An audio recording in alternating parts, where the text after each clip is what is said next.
All right, let's bring on two of our guests now. Kenneth Ng, the sustainability leader at Razer, and Kimberly Lee, the lead at carbon solutions at STACS. And we are going to bring them on right now. Good morning. We are here to talk about Restorify, which is an e-commerce service that was rolled out by Razer, Razer FinTech, the financial technology arm of Razer. You know, the guys that sell stuff for gaming, like mouses and keyboards and things, to help make purchases more carbon neutral. And using innovative fractional carbon credits. Now, that is a big mouthful, Kenneth Ng, but good morning to you both. Great to have you with us this morning on Money FM. Oh, a very good morning to both of you. I'm just going to start by saying good morning. Yeah, thanks. Good morning, Kimberly. Morning, boss. And anyone who's not watching, you can tell they're tech guys. Get onto Facebook Live. They have stunning backdrops. Kenneth is currently floating through space, which is wonderful. You can tell he's an old gamer from Razer. Lovely stuff, Kenneth. All right, now let's break it down. Restorify. I read it. I am fascinated. We're all singing from the same hymn sheet on this one. Zero carbon emissions. Big passion of mine. But I had to read it and digest it a few times, Kenneth. So for the layman, what is it you're doing? Yeah, so thanks for having us in the show. We're very excited to share this with your audience.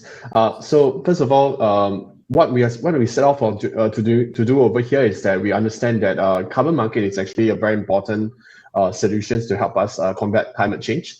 But consumers, when you do offsets, you don't know the quality of the carbon credits. You also doubt carbon credit because carbon credit is also very questionable in a lot of territories. It's a very effective tool, but it's also plagued with a lot of criticism. So I think we don't want to bring down the solutions, the only solutions that we have. Instead, we want to make it better. So that's why Razer, we work with STACS, Kimberly over here, to actually roll out a service to actually help us make carbon credit more traceable. So consumer, you don't need to buy the full carbon credit. You just need to buy whatever you are responsible for. So when you buy a small items, you don't need to pay a full credit price. And every fraction is traceable through the technology with ESGpedia. So that's under the STACS. So I think we hope to actually be able to actually change the consumer behavior, opt for carbon neutral lifestyle, and help to support the carbon market. Let me just jump in there and bring Kimberly into the conversation. Carbon credits, we all try and do it when we take flights and we offset. You can offset, yeah. I've always, to Kenneth's point, Kimberly, I've always been a bit, well, how do we know, firstly, if these things have been offset? You know, are they traceable? So just for the listeners, I'd love to know, Kimberly, how do we trace these things and how are you doing this for Kenneth? Oh, thank you. Thanks for the question, Neil. So in our partnership with Razer on Restorify, STACS, we are actually providing the technology to achieve two key objectives. Firstly, we provide the technology to fractionalize the carbon credit. So we break it down into smaller pieces so that consumers like you and I can be in the game as well, right? Because currently carbon credit's a big boys game and, you know, it's huge.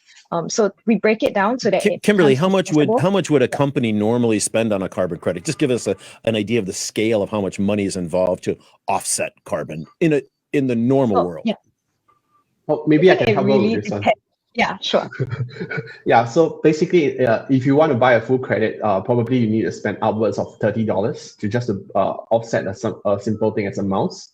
But with Restorify, you can just spend like 30 cents Singapore dollars to actually 30 cents to offset a carbon footprint of a mouse. So it's only a fraction of the full credit. So yeah. Okay, I'm going to have to come back to Kimberly on this because I've done a fair bit of reading on carbon credits, and I'm still not 100% sure of what this means. So how do you go from $30 on a carbon credit? Where does that carbon credit go to 30 cents on a mouse? How are you making that transition? So for a normal one carbon credit, right, like what Kenneth said, it actually represents 1 metric ton of reductions in carbon that is being removed from the earth. Right. So by breaking this up, because a mouse doesn't take away, I mean, it doesn't emit that much carbon dioxide. So we break it down such that consumers like you and I, when we are accountable for just a small fraction of carbon emissions, are also able to buy a small fraction of carbon credits. So that's the first part. We break it down, and then consumers like you and I, we can buy it. And then secondly, we make it transparent. So the moment you buy this carbon credits, you're able to see that these transactions are publicly on our ESGpedia website.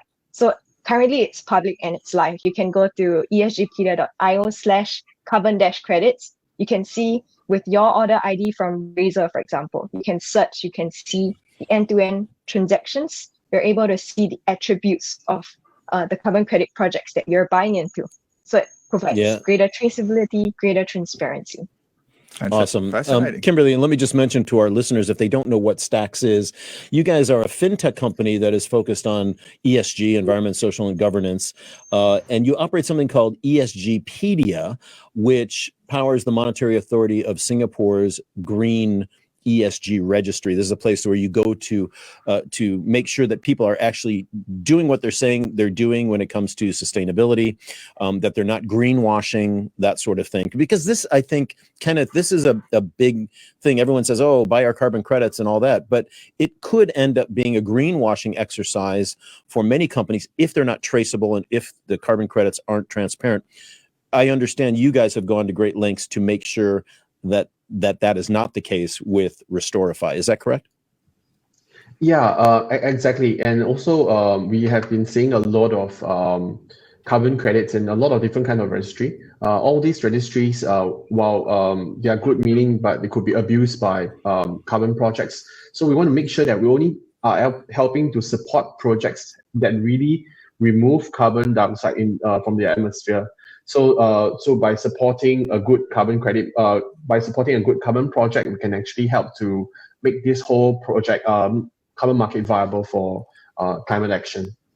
Which is great, Kenneth. And let's be blunt, it's very good corporate PR, ESG. All companies have to do it. But I'm interested, Kenneth, from your point of view, Razer, gaming, maybe I'm stereotyping a slightly younger demographic. I don't know. I'm happy to be corrected on that. But is it something you think your consumers and customers genuinely care about? Is it something that you think younger folks, younger buyers, they want to know about this stuff? They want to know if their carbon is being offset and so on. Yeah, Neil, that's a really good point. So initially, it might sound to most people that it's not intuitive that gaming companies or gamers, the younger demographics would be interested in climate action.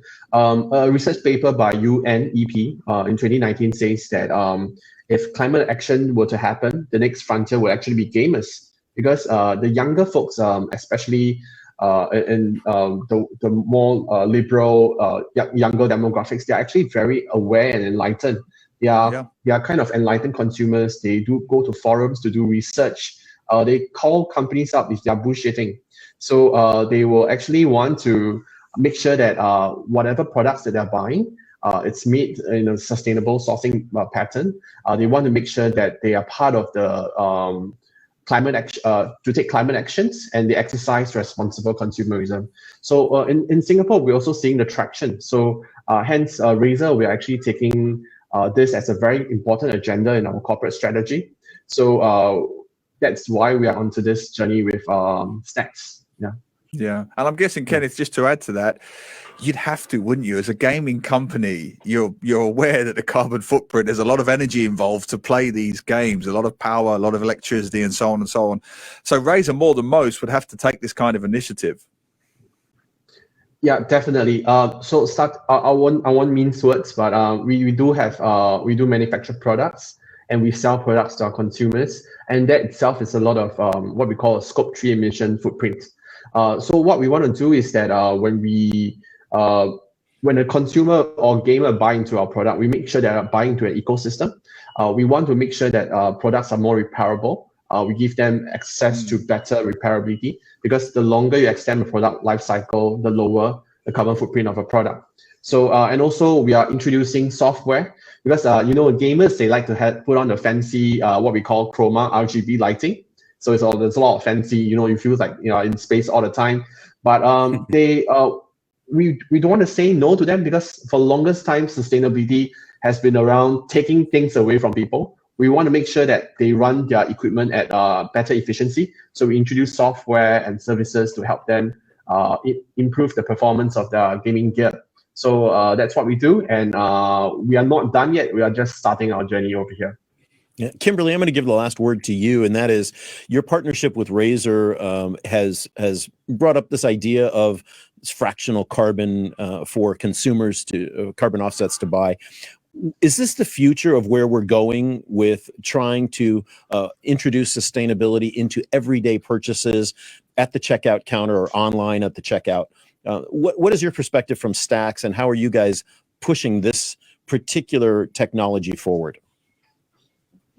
I think definitely, the fight against climate change and to drive positive climate action, we not only need it at a business level, at a corporate level, but also to involve the larger audience, which is everyday consumers like you and I. How can we integrate it into our everyday lives? And therefore, I think it's very important to continue to collaborate with global leaders like Razer, as well as to, push this to not only a regional, but a global audience so that we can create maximum impact. Awesome. Thanks to you both. This is a great topic. Yes. We want to have you on. Actually, I'd love to have you on in maybe 6 months' time and ask you how it's going. Yes. How much carbon you've actually offset with your consumers. I think it'd be fun to kind of track that and have a look. In the meantime, our thanks to Kenneth Ng, sustainability leader at Razer, and Kimberly Lee, carbon solutions lead at STACS. Great to have you both on Money FM. Thanks for being with us today. Thank you for having us. Thanks for having us. Fabulous. You're cruising through your week.